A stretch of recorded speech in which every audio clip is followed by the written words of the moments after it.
پھر دن ہوا پرانی رات کا، کرے سو شکر ہم خدا کی ذات کا، خدا کی ذات کا نیا پھر دن ہوا۔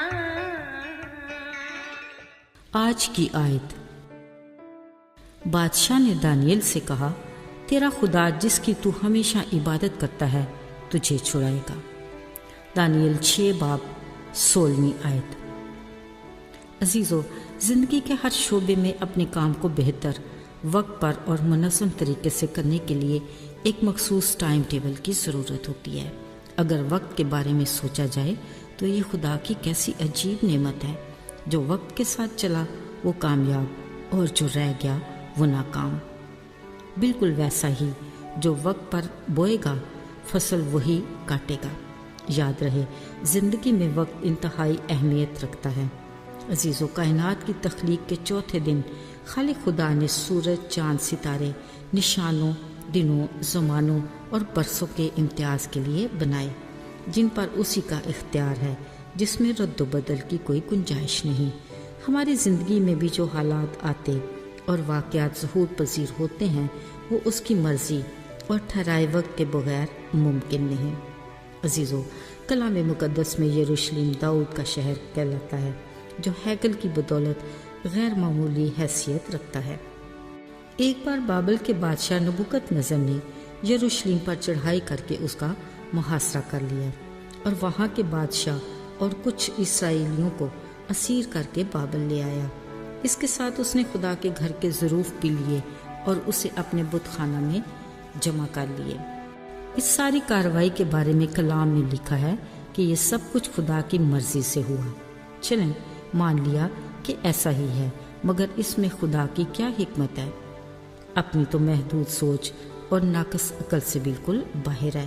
پھر کچھ دیر بعد نبوکت نصر بادشاہ نے اپنے سردار کو حکم دیا کہ بادشاہ کی نسل، شرفا اور اسیر اسرائیلیوں میں سے ایسے دانشور، صاحب فہم اور حکمت کے ماہر لوگوں کا انتخاب کیا جائے جو شاہی قصر میں میرے حضور کھڑے رہا کریں۔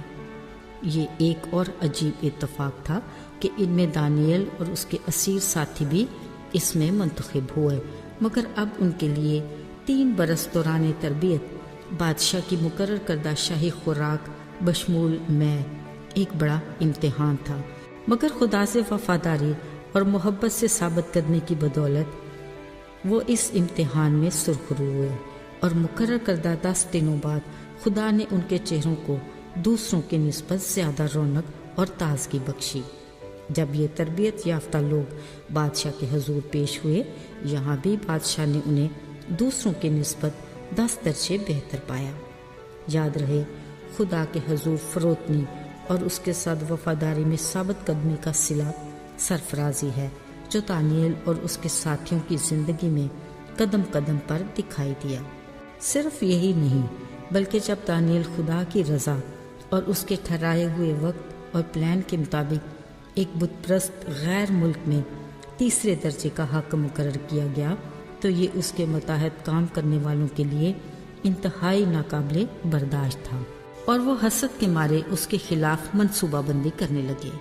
ان حاسدوں کو اس بات کا تو کامل یقین تھا کہ وہ اپنی خدا کی شریعت کے سوا کسی اور بات میں قصوروار نہیں ٹھہر سکتا، لہٰذا انہوں نے بڑی ہوشیاری اور مکاری سے فرمان پاس کروایا کہ 30 روز تک کوئی شخص بادشاہ کے سوا کسی اور سے درخواست یعنی دعا بندگی نہیں کر سکتا، نہیں تو سزا بھوکے شیروں کی ماند ہوگی۔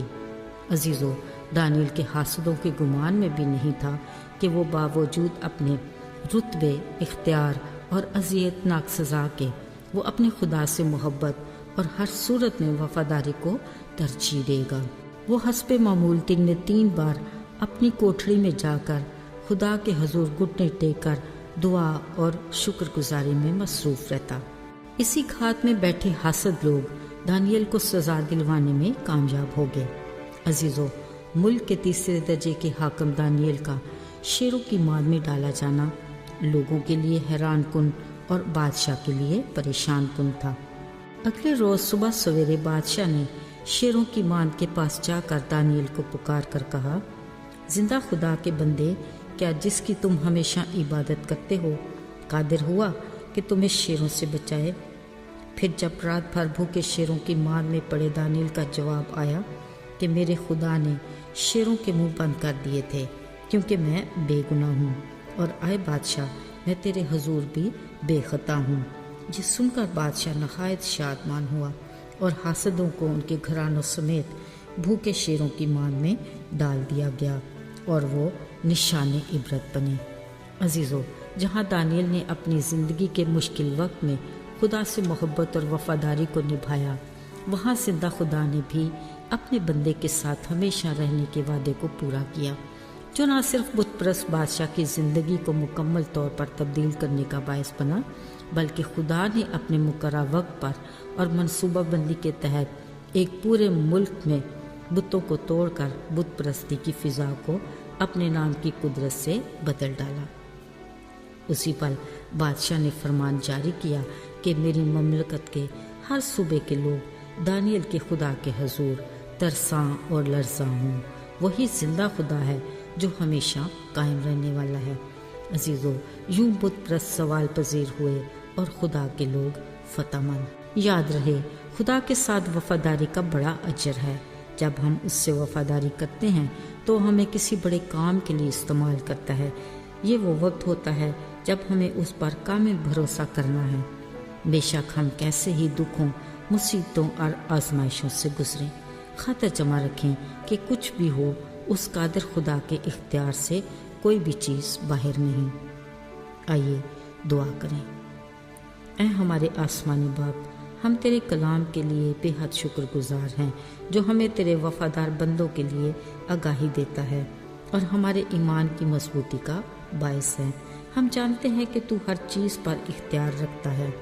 ہماری زندگی کو بھی اپنے اسی اختیار کے تابع رکھ۔ یسوع کے نام میں آمین۔